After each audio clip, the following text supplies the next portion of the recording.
नमस्कार, आवाज एट 9 में आपका स्वागत है। आपके साथ मैं हूं विपिन भट्ट। जीएसटी युग में महंगाई पर सरकार की आई है सफाई। सूरज का थर्ड नहीं 9 डिग्री टॉर्चर हो रहा है इस वक्त, और रेलवे में बाबुओं को पटरी पर आने का अल्टीमेटम, और इंडिया के एयर मैप पर 128 नए डेस्टिनेशन। आपके काम की हर खबर लेकर हाजिर हैं हम। शुरुआत करेंगे सुर्खियों के साथ। कुछ भी महंगा नहीं होगा, कुछ सस्ता हो सकता है, नो डाउट। सरकार का दावा, जीएसटी से नहीं बढ़ेगी महंगाई। हमसे एक्सक्लूसिव बातचीत में रेवेन्यू सेक्रेटरी हसमुख अढ़िया बोले, जीएसटी के लिए छोटे व्यापारियों को दिया जाएगा फ्री डिवाइस और सॉफ्टवेयर। अब छोटे शहर भी भरेंगे उड़ान। अगले महीने से 128 रूटों पर शुरू होगी विमान सेवा। किराया 2500 रुपए।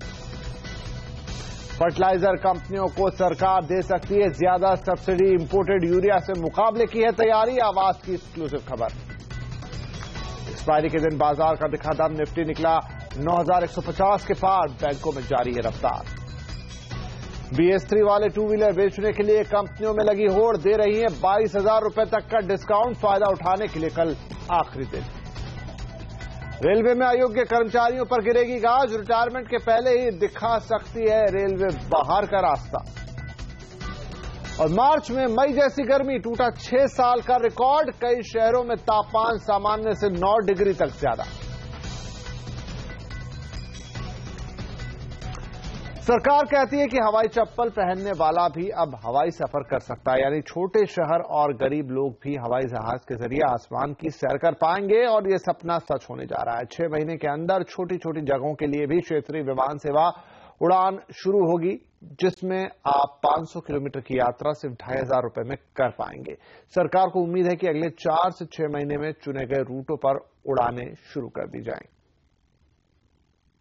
जो हम लोगों ने प्राइस कैप रखा है 2500 रुपए का, उस 2500 रुपए में आम जनता इन सब का उपयोग कर सकती है। और जो हमारा नारा था कि हवाई चप्पल वाले भी हवाई जहाज पे बैठेंगे, 2500 रुपए पे जरूर अवश्य बैठेंगे। तो ये तो हम लोग कम और मतलब अफोर्डेबल फ्लाइंग करके सब लोगों को हम लोग हवाई जहाज पे जाने के लिए मौका दे रहे हैं। रीजनल विमान सेवा उड़ान की बोली जीत चुके स्पाइसजेट के CMD अजय सिंह से उनके रोड मैप पर हमने और बातचीत की। हमारे संवाददाता रोहन सिंह ने उनसे सवाल जवाब किए।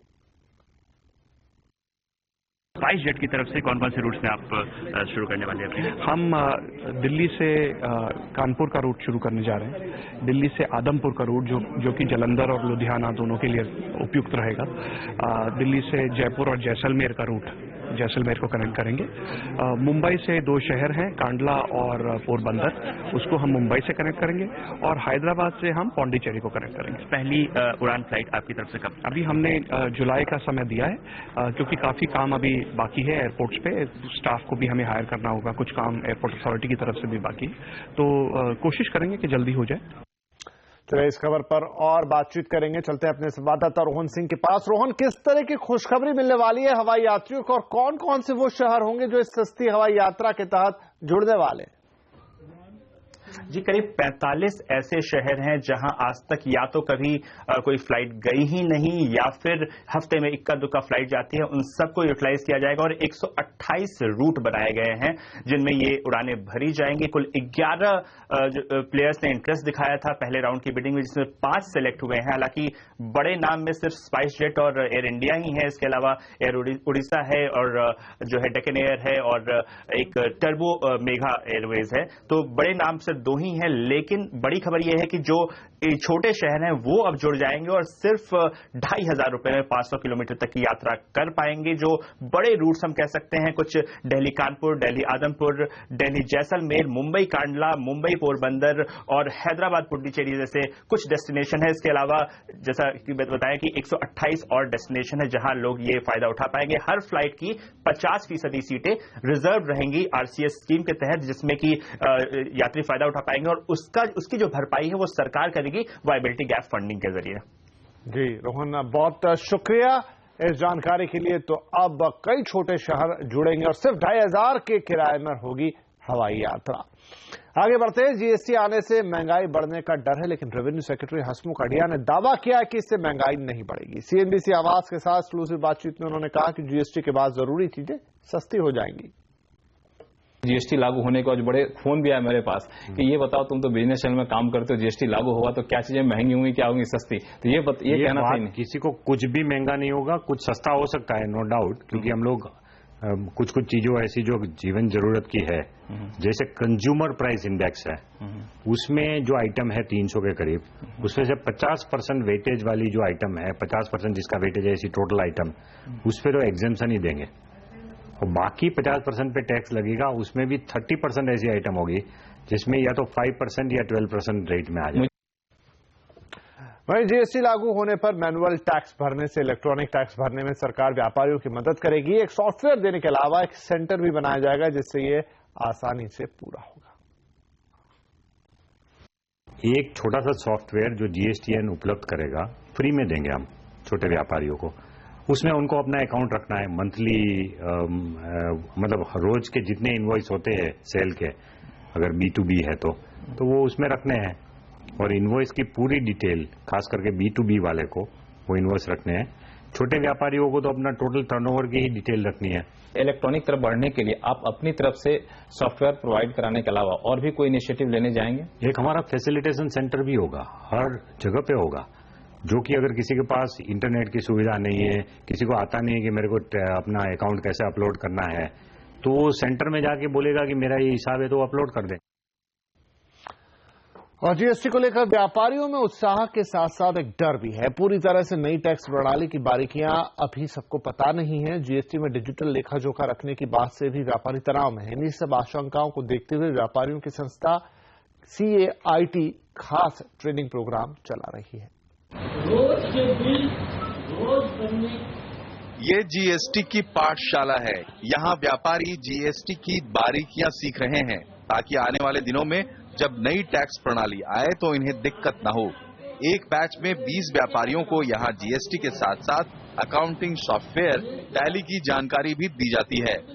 इम्प्लीमेशन पार्ट के अंदर में कंप्यूटर चलाना कंपलसरी समझ में आ रहा है, क्योंकि डाटा डेली बेस के ऊपर में कंप्लीट करना है, उसको रिकंसाइल करना है, और ये सब अंग्रेजी में होना है। व्यापारी इसके बारे में बहुत ज्यादा जानकारी हासिल नहीं कर पा रहे हैं कि किस तरीके से ये इसको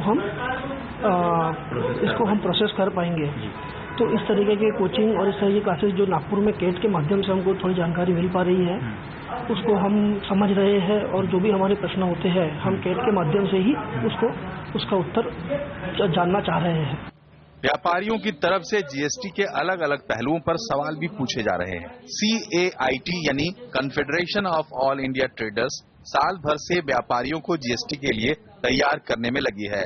नागपुर की ये क्लास भी उसी अभियान का हिस्सा है। CAIT ट्रेडर्स से मिल रहे रिस्पॉन्स से उत्साहित है। जीएसटी का रास्ता संसद से साफ होने के बाद सरकार की मंशा है कि 1 जुलाई से इसे देश भर में लागू कर दिया जाए। ऐसे में व्यापारियों के पास 3 महीने से भी कम समय बचा है कि वो जीएसटी की बारीकियां समझ सके, और शायद यही वजह है कि इस तरह के क्रैश कोर्स का सहारा व्यापारी लेते हुए दिख रहे हैं। नागपुर में फिलहाल इस तरह की 2 क्लासेस शुरू की गई है, लेकिन आने वाले दिनों में करीबन 15 ऐसी बैचेस पूरे विदर्भ में शुरू करने की मंशा है। कैमरा पर्सन विनय के साथ रोना कुकड़े, नागपुर। सरकार अगर जीएसटी के लिए भरपूर तैयारियां कर रही है तो व्यापारी वर्ग भी तैयार है, क्रैश कोर्स कर रहा है इस पूरे टैक्स सिस्टम को समझने के लिए। चलिए आगे बढ़ते हैं, बात कर लेते हैं बाजार की। बाजार में आज मार्च वायदा सीरीज की एक्सपायरी थी और दिन भर शेयर बाजार में हमने देखा कि मजबूती रही। आखिरी घंटे में बाजार में तेज उतार चढ़ाव जरूर आया। बैंक शेयरों में आज भी मजबूती रही। कारोबार के आखिर में सेंसेक्स 116 पॉइंट और निफ्टी 30 पॉइंट की तेजी पर बंद हुए। बाजार में आज सबसे ज्यादा दम दिखाया HDFC बैंक ने। इसके अलावा अदानी पोर्ट्स और आयशर मोटर्स में भी जोरदार तेजी देखने को मिली। इंडिया बुल्स हाउसिंग और IOC में भी तेजी रही, लेकिन BHEL और आइडिया में आज गिरावट का रुख था। यूरिया बनाने वाली कंपनियों को एक बड़ी राहत मिल सकती है। CNBC आवाज को मिली एक्सक्लूसिव जानकारी के मुताबिक कल शाम कैबिनेट की अहम बैठक होने वाली है और इस बैठक में इंपोर्टेड यूरिया के मुकाबला करने के लिए घरेलू कंपनियों को दी जाने वाली सब्सिडी की रकम को बढ़ाने का फैसला हो सकता है। और क्या है इस बैठक का एजेंडा, जानने के लिए बात करेंगे ब्यूरो चीफ लक्ष्मण रॉय से। तो लक्ष्मण, कल कैबिनेट की जो बैठक होने वाली है इसमें एग्रीकल्चर सेक्टर से जुड़े और क्या बड़े ऐलान हो सकते हैं?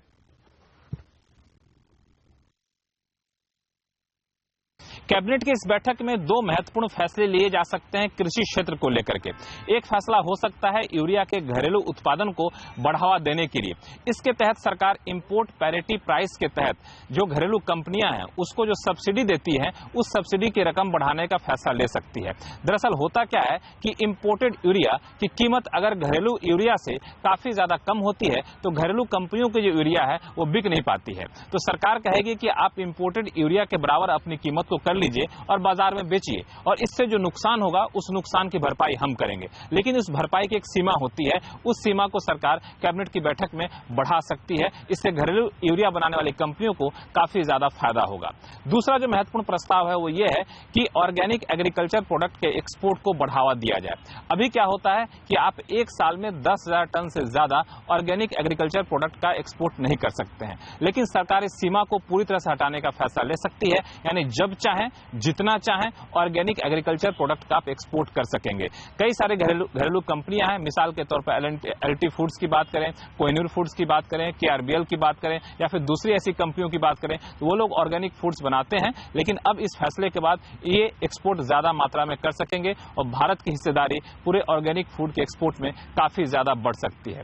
तीसरा फैसला मेगा पावर पॉलिसी में बदलाव का हो सकता है। यानी जो पावर प्रोजेक्ट अलग अलग वजहों से अटके पड़े हैं, शुरू नहीं हो पा रहे हैं, उनको भी इस पॉलिसी के तहत सब्सिडी मिलती रहेगी या मदद सरकार की तरफ से मिलती रहेगी। ये मदद अगले 3 या 4 साल तक मिलती रहेगी। ये ऐलान किया जा सकता है कैबिनेट की बैठक के बाद। इस प्रस्ताव पर कैबिनेट में मुहर लग सकती है। जी लक्ष्मण, बहुत शुक्रिया इस जानकारी के लिए।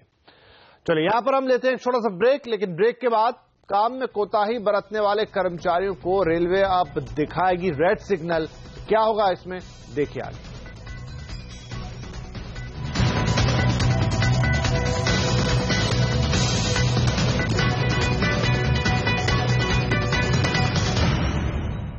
रेलवे में अयोग्य बाबुओं पर अब गाज गिरने वाली है। रेल मंत्रालय ऐसे सभी अफसरों और कर्मचारियों की सूची तैयार कर रहा है जिनका कामकाज खराब है। ऐसे सभी बाबुओं और अफसरों को रिटायरमेंट से पहले ही बाहर का रास्ता दिखाया जा सकता है। ज्यादा डिटेल के साथ हमारे साथ जुड़े हैं संवाददाता प्रतीक श्रीवास्तव। प्रतीक, तो ये फैसला क्यों लिया जा रहा है और क्या आधार होगा इसका?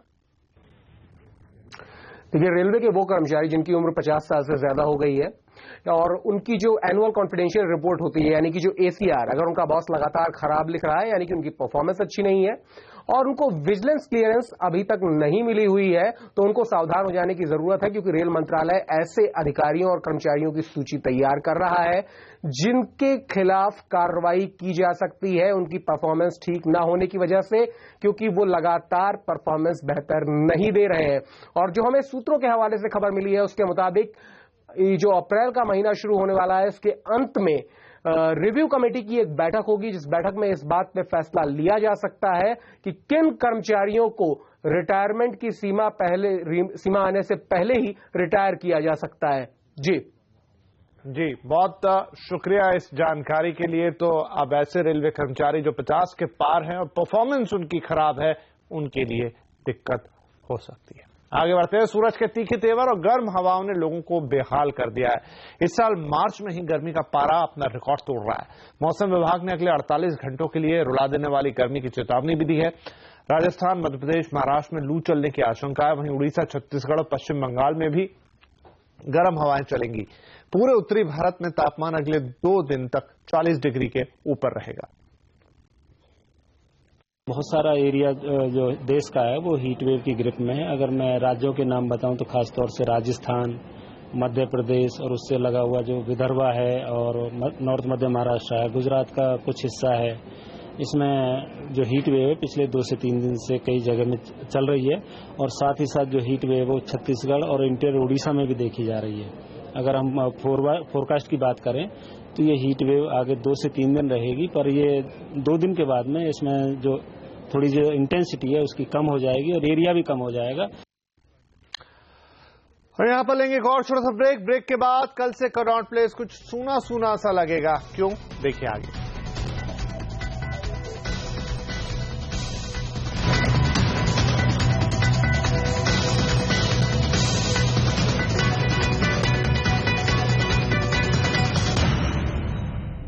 National payments corporation of India यानी एनपीसीआई और रिलायंस रिटेल ने डिजिटल पेमेंट को बढ़ाने के लिए एक नई सुविधा शुरू की है। इस खास तौर पर व्यापारियों को ध्यान में रखकर तैयार किया गया है। पीओएस को बनाने के लिए एक्सिस बैंक से प्रोसेस सपोर्ट लिया गया है।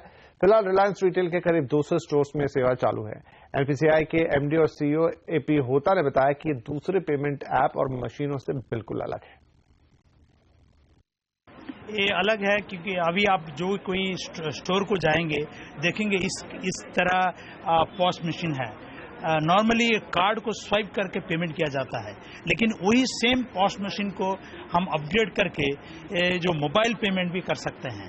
सो मोबाइल में तो सब लोग अभी सबको मालूम है यूनिफाइड पेमेंट्स इंटरफेस यूपीआई और भीम का भी लॉन्च हुआ है। कोई एक यूपीआई एप्लीकेशन और भीम एप्लीकेशन इसमें स्कैन एंड पे का फीचर है। और हमारी संवाददाता निधि राय बता रही कि आखिर ये पीओएस कैसे काम करेगा। इस समय हम रिलायंस रिटेल के स्टोर में है, जहां पे हम आपको ये दिखाने आए हैं कि यूपीआई ने जो नया पॉस मशीन लॉन्च किया है जो मर्चेंट के साइड से इस्तेमाल होगा वो किस तरीके से काम करता है। इस मशीन की सबसे बड़ी खासियत ये है कि कम्प्लीटली कॉन्टैक्टलेस मशीन है। इसमें आपको किसी भी तरीके का डेबिट कार्ड या क्रेडिट कार्ड या किसी भी तरह का पिन डालने की कोई जरूरत नहीं। अब हम आपको इस पे एक ट्रांजैक्शन पूरा करके दिखाएंगे कि पूरा ट्रांजैक्शन होता कैसे है। तो इस तरीके की मशीन आपको दिखाई देगी। जैसे ही आप अपने स्टोर पे जाएंगे, अगर मर्चेंट के पास यूपीआई का पॉस मशीन है वो इस तरीके की दिखाई देगी और इस पर हम आपको एक पूरा ट्रांजैक्शन करके दिखाते हैं जो इनिशिएट यहां से होगा। तो फर्स्ट इंटरफेस पे आप जाएंगे जहां पे आपको यूपीआई दिखाई देगा। उसके बाद सेल के बाद आपको यहां पे अपना अमाउंट डालना है। अमाउंट डालने के बाद आपको एक अपना कॉन्फर्मेशन देना है कि अमाउंट सही डाला है। उसके बाद ये क्यूआर कोड आएगा जिसको आपको अपने यूपीआई अकाउंट का जो नंबर है उसके ऊपर स्कैन करना है और स्कैन करने के बाद वो आपके अकाउंट में जाएगा और उसके बाद वो पेमेंट आपको अपने फोन से करना है, अपने यूपीआई अकाउंट से करना है। और जैसे ही आप ये करेंगे वैसे ही आपको एक पेमेंट कॉन्फर्मेशन आएगा आपके यूपीआई ऐप अकाउंट पे। उसके बाद ये कॉन्फर्मेशन मशीन के ऊपर आएगा और मशीन से एक स्लिप निकलेगी जो इस चीज की कन्फर्मेशन देगी कि ये पूरा पेमेंट हो चुका है। और जैसे ही ये स्लिप आपके हाथ में आएगी आपका मर्चेंट आपको आपका सामान दे देगा। तो ये पेमेंट करने का एक और डिजिटल तरीका। बीएसटी गाड़ियों की बिक्री पर रोक के सुप्रीम कोर्ट के आदेश के बाद ऑटो कंपनियां पुराना स्टॉक निकालने में जुट गई हैं। इसके लिए वो घरेलू बाजार में भारी डिस्काउंट और एक्सपोर्ट जैसे सस्ते रास्ते तलाश रही हैं। हालांकि 8.5 लाख गाड़ियों के स्टॉक से छुटकारा पाना उनके लिए शायद इतना आसान नहीं होगा। इन दिनों तमाम ऑटो कंपनियां अपने ग्राहकों को भारी भरकम डिस्काउंट दे रही हैं, फिर चाहे वो कार कंपनियां हो या 2 व्हीलर कंपनियां। लेकिन ये ऑफर सिर्फ 31 मार्च तक है, यानी जब तक BS3 मानक की गाड़ियां बेचने की इजाजत है। सुप्रीम कोर्ट के आदेश के बाद 1 अप्रैल से BS3 गाड़ियां नहीं बिक सकती, जिसका सबसे ज्यादा असर 2 पहिया गाड़ियां बनाने वाली कंपनियों पर हुआ है। उनके पास करीब 6.5 लाख 2 व्हीलर्स की इन्वेंट्री बची है, जिसे निकालने के लिए सिर्फ 2 दिन का वक्त है। हमारे पास कम से कम मिनिमम 400 व्हीकल की इन्वेंट्री है जो कि हम मैन्युफैक्चरर से एडवांस पैसे कैश देके खरीदते हैं और वो सारा पैसा बैंकों का लगा रहता है, इन्वेंट्री फंडिंग होती है। वो सारा स्टॉक हमारे पास फंस गया है। हम पिछले 1 महीने से उसे निकालने की कोशिश कर रहे हैं। पहले काफी गाड़ियां थी, अब 800 से 400 पे आ चुकी हैं, लेकिन अब 3 दिन में ये 400 से 0 होना असंभव है। डीलर्स ऑटो कंपनियों से इन गाड़ियों को वापस लेने को कह रहे हैं। ऐसे में कंपनियों के पास अब इन्हें बाहर के देशों में एक्सपोर्ट करने के अलावा कोई चारा नहीं है, लेकिन वो चाहती है कि 31 मार्च तक जितनी गाड़ियां हो सकें बेच दी जाएं। इनके पास पाइल्ड अप है तो वो डिस्काउंट्स में उनको बेचना पड़ेगा। एक्सपोर्ट ऑप्शन हो सकता है जिन कंट्रीज में चल रहा है और उसके लिए भी जहां पर ये BS3 नॉर्म्स चल सकते हैं तो वही एक ऑप्शन निकल सकता है। ट्रक और 2 व्हीलर मिलाकर देश में BS3 गाड़ियों की इन्वेंट्री करीब 7,000 करोड़ की है। हीरो मोटो के पास करीब 3 लाख और होंडा के पास 2.5 लाख 2 व्हीलर बचे हैं।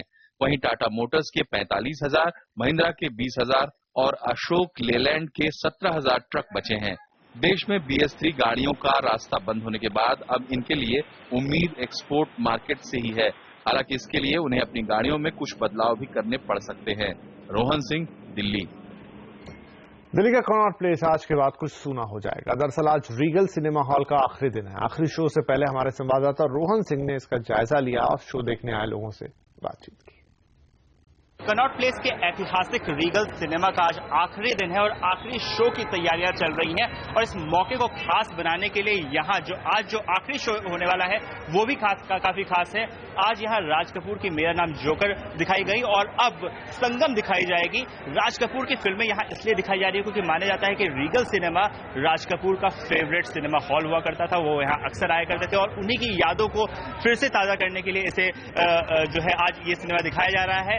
जब भी राज कपूर साहब की कोई भी पिक्चर आती थी उस समय यहाँ पर फूलों से ऐसा सजा होता है, दुल्हन की तरह सजा के रखते थे और उस टाइम भी उस समय भी हमने पिक्चरें देखी हुई राज कपूर साहब की। फ्रॉम 84 ईयर्स अनवर्ड्स ये थिएटर चलते हैं वो according to my opinion it must be continue sir, because I came today to see the picture and the theatre, it is a memorable incident. अगर आप लोग सीपी आते हैं ना तो आप समझेंगे सिर्फ रीगल के साथ साथ ना ये सामने वाली दुकान, ये साइड वाली दुकान जहाँ सॉफ्टी 5 रुपए की अब 10 रुपए की हो गई है, ये हमेशा से एक हिस्सा रहा है। तो आप हमेशा बोलोगे रीगल पे मिल रहे हैं, आप मूवी देखो या ना देखो आप रीगल पे मिलोगे, तो आप रीगल के साथ वाली दुकान बड़ी यादें जुड़ी हैं इस रीगल टॉकीज से, लेकिन आज ये बंद हो जाएगा। बहरहाल आज राष्ट्रपति प्रणब मुखर्जी ने अलग अलग क्षेत्रों से पद्म सम्मानों के लिए चुने गए लोगों को सम्मानित किया। मुरली मनोहर जोशी और शरद पवार को पद्म विभूषण, टीम इंडिया के कप्तान विराट कोहली को पद्मश्री का अवार्ड दिया गया। कुल मिलाकर 89 लोगों को इस बार पद्म पुरस्कार दिए गए। इन पुरस्कारों की घोषणा हर साल गणतंत्र दिवस पर की जाती है। और आवाज एट 9 में आज के लिए इतना ही, कल फिर मुलाकात होगी। नमस्कार।